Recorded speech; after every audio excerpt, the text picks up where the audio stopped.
नमस्कार दोस्तों। और कैसे हैं आप सब। बहुत दिन बाद मैं एक छोटा सा वीडियो लेके आ रहा हूँ स्किल के ऊपर, क्योंकि स्किल टेस्ट जो है ऑलरेडी सर पर है और आप सब जम के तैयारी कर ही रहे होंगे। तो मैं कुछ चीज़ें मैं नोटिस कर रहा हूँ कि जो बहुत सारे बच्चे जो है बोल रहे हैं कि मेरा 100 स्पीड है, 110 स्पीड है, 90 स्पीड है, 100 स्पीड है, ऐसा मतलब वो क्लेम कर रहे हैं। लेकिन स्पीड उनका बहुत बढ़िया है। लेकिन जब पढ़ने में आ रहा है, रीडिंग में आ रहा है, तो वहाँ दिक्कत हो रहा है, एरर बहुत हो रहा है और एक्यूरेसी बहुत ज़्यादा घट रहा है। एक्यूरेसी इम्प्रूव करना कुछ चीज़ों के ऊपर डिपेंड करता है। एक्यूरेसी के लिए बहुत लोग जो है स्किल से आउट होने वाले हैं। ठीक है, मैं आपको हकीकत पहले से मैं बताना चाहूँगा कि जो एक्यूरेसी आप ऐसे घर पे जो एक्यूरेसी मेंटेन कर रहे हो ना, वो बस आपको लग रहा है कि आपका अच्छा खासा एक्यूरेसी आ रहा है। हॉल में जाके ना उस घर वाला एक्यूरेसी और हॉल वाला एक्यूरेसी उसके बीच में अच्छा खासा फ़र्क आ जाएगा। जब आप हॉल में जाओगे, जब आप सिस्टम के सामने बैठोगे, जब आप रिकॉर्ड किया हुआ जो डिक्टेशन है वो लोगे, आपके पास सारे बैठे होंगे, पीछे लोग बैठे होंगे, आगे लोग बैठे होंगे, तो वहाँ पे जो साइक है ना, जो मेंटल जो स्थिति है वो थोड़ा अलग टाइप का हो जाता है। वो एनवायरनमेंट थोड़ा चैलेंजिंग हो जाता है और उस चैलेंजिंग एनवायरनमेंट में आपको अच्छा अपना रिज़ल्ट अच्छा लाने के लिए आपको घर में उससे दुगनी मेहनत आपको करना पड़ेगा। ज़्यादा से ज़्यादा आपको एक्यूरेसी लाना पड़ेगा। तो मैं आपको थोड़ा बहुत एक मैं गोलमोल सा मैं आइडिया आपको देता हूँ। थोड़ा बहुत मैं गोलमोल सा नहीं, ठीक-ठाक मैं एक आइडिया दे रहा हूँ आपको कि कैसे चीज़ों चीज़ों को थोड़ा आप कंट्रोल में ला सकते हो। अपना जो एरर है, जो बार-बार गलतियाँ हो रही है, उसको थोड़ा आप कैसे घटा सकते हो ताकि आपका जो चांसेस ऑफ सिलेक्शन है वो इंक्रीज़ हो जाए। ठीक है ना? और अभी समय बहुत कम है, बहुत लिमिटेड समय है, तो मैं छोटा-सा ना कुछ चीज़ें मैं आपको बता देता हूँ और इसीलिए मैं आज वीडियो बना रहा हूँ, क्योंकि देखो स्ट्रैटेजी वगैरह मेरा बना हुआ है ऑलरेडी मेरे प्लेलिस्ट में, ठीक है? तो मैं बार-बार चीज़ों को ना और छोटा-छोटा एसएससी नोटिफ़िकेशन ये सब का वीडियो बनाने का मतलब उस तरह का मेरा वो है नहीं, मेरा मोटिव नहीं है, ठीक है?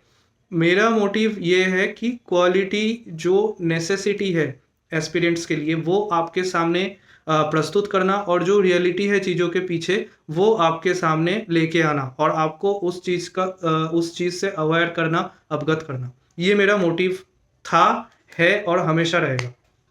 चलिए शुरू करता हूँ फिर। देखो, पहले जो है आप जब डिक्टेशन लेते हो तो आपको ये चीज़ क्लियर होना चाहिए कि आपका जो रिटेन में मार्क्स है, उस हिसाब से क्या आप ग्रेड डी का मेरिट क्लियर कर लोगे या ग्रेड सी का मेरिट क्लियर कर लोगे? मतलब आपका रिटेन का जो मार्क्स है वो 160 के आसपास है। आप सी के लिए प्रिपरेशन फिर सी को टारगेट करो। आपका मार्क्स 135 140 140 के आसपास है, आप डी के लिए प्रिपेयर करो, है ना? तो आपको इस हिसाब से करना पड़ेगा। अब अगर आपका मार्क्स 135 से 140 के आसपास आप सी के लिए 100 का आप टारगेट कर रहे हो, तो उसका कोई मतलब नहीं है क्योंकि वो मेरिट नहीं बनने वाला है। और मेरिट का इतना ज़्यादा वीडियो बन चुका है ना, फिज़ूल का बहुत सारा वीडियो आ चुका है कि ये मेरिट जाने वाला है, ये जाना है, प्रेडिक्शन बहुत है।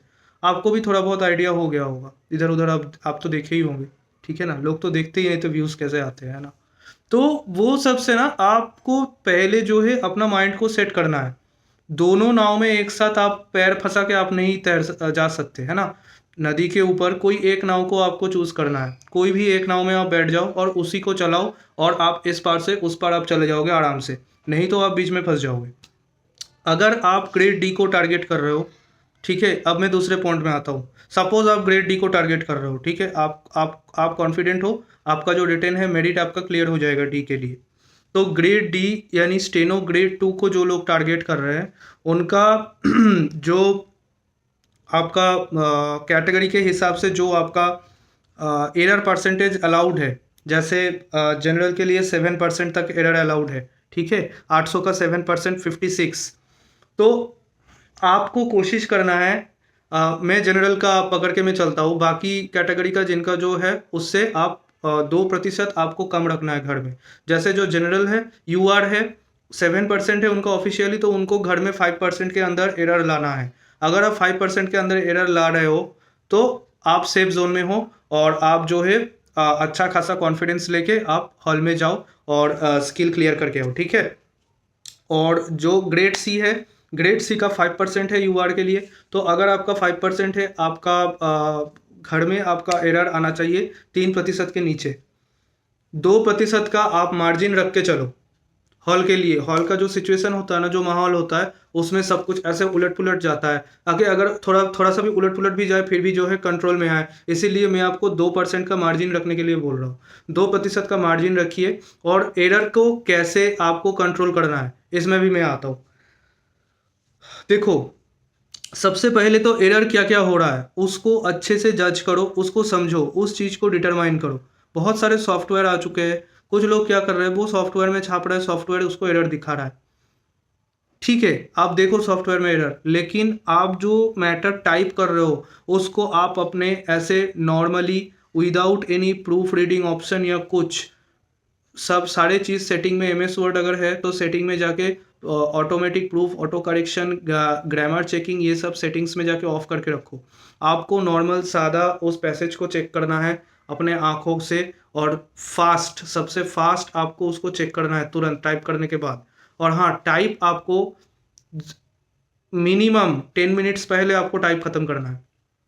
अगर आप सिलेक्शन लेना चाहते हो, टाइपिंग आपको 10 मिनट्स पहले ख़त्म करना है, ठीक है। 10 मिनट पहले आप ख़त्म करोगे, और जो 10 मिनट होगा तुरंत आप एकदम पैसेज के स्टार्टिंग में चले जाओगे और वहाँ से पूरा पढ़ना स्टार्ट करोगे। कर्सर को ऐसे भगाओगे और ऐसे पढ़ते जाओगे। जहाँ आपका टाइपो मिलेगा तुरंत वहाँ पे बैक स्पेस मार के उसको करेक्ट करो, फिर से कर्सर भगाओ और पढ़ते जाओ, पढ़ते जाओ।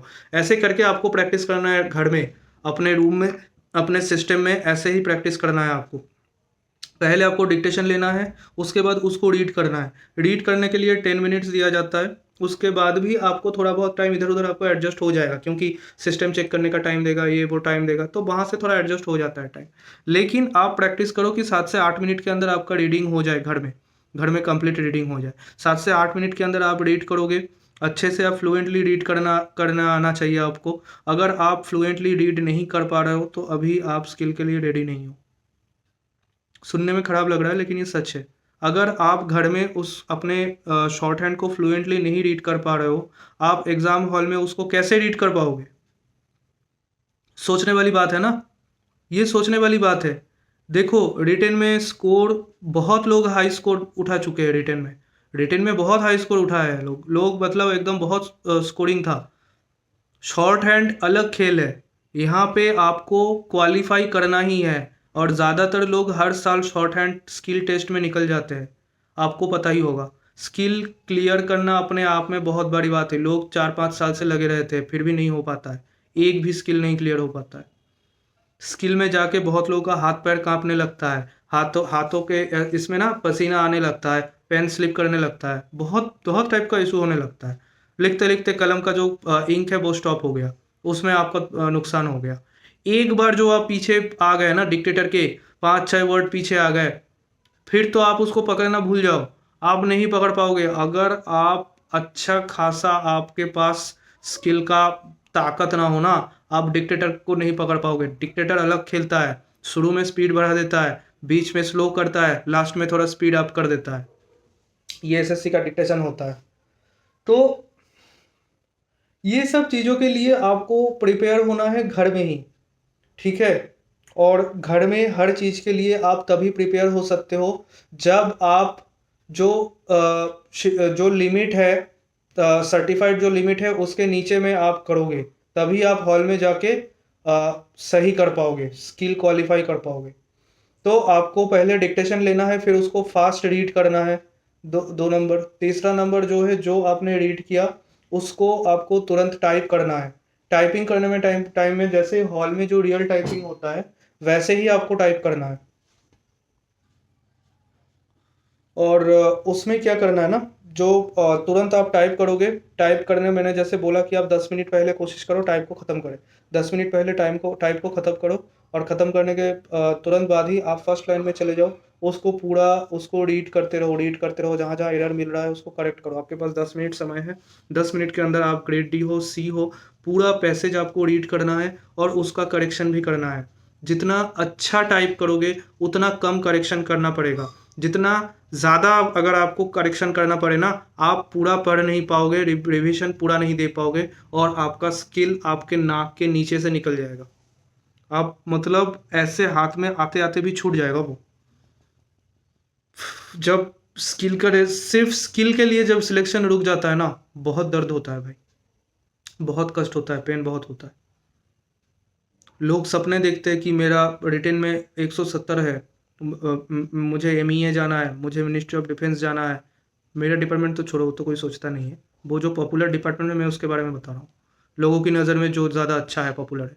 तो लोग उस चीज़ का ना एक आस लगा के बैठे रहते हैं। लेकिन जब आपका शॉर्ट हैंड ही क्लियर नहीं होता है लास्ट में, सिर्फ़ उसी के वजह से आपका जब सिलेक्शन रुक जाता है ना, बहुत खराब लगता है, बहुत बेकार लगता है। एक ही टॉपिक है शॉर्ट हैंड, वो भी नहीं क्लियर कर पाया, ऐसा लगता है। लेकिन भाई ऐसा नहीं है, शॉर्ट हैंड मामूली चीज़ नहीं है भाई, इसके अंदर बहुत सारा फैक्टर काम करता है। अगर आप घर में अपने एरर को कैजुअली लोगे ना, हर बार सेम एरर हो रहा है लेकिन आप उसको कैजुअली ले रहे हो, मजाक में ले रहे हो, सीरियस नहीं हो रहे हो, दो आउटलाइन आप सेम बना रहे हो और दोनों शब्द में बार बार आपका कंफ्यूजन हो रहा है, फिर भी आप उसको चेंज नहीं कर रहे हो, करेक्ट नहीं कर रहे हो, ऐसे तो नहीं होने वाला है सिलेक्शन भाई। सीरियस बन जाओ, जहाँ जहाँ कन्फ्यूजन हो रहा है अच्छे से उसका आउटलाइन बनाओ, अलग से कॉपी बनाओ, वहाँ पे उसको नोट डाउन करो और आउटलाइन अलग करो। जहाँ भावेल लगाना है वहाँ भावेल लगाओ, जो पढ़ने में दिक्कत हो रहा है कैसे उसको अच्छे पढ़ सको, वो चीज़ सोचो। उसको 50-100 बार प्रैक्टिस करो, भावेल लगाओ। आपको रीड अच्छे से करना है, तभी आप अच्छा टाइप कर पाओगे। ठीक है? तो ठीक है गाइस, और ज़्यादा टाइम मैं नहीं लूँगा। आप इस चीज़ का, यही सब पॉइंट्स का ध्यान रखो, अच्छे से प्रैक्टिस करो। मैं आशा करता हूँ ज़्यादा से ज़्यादा आपका स्किल क्लियर हो जाए सबका, है ना? ठीक है। चलिए guys, good night, all the best.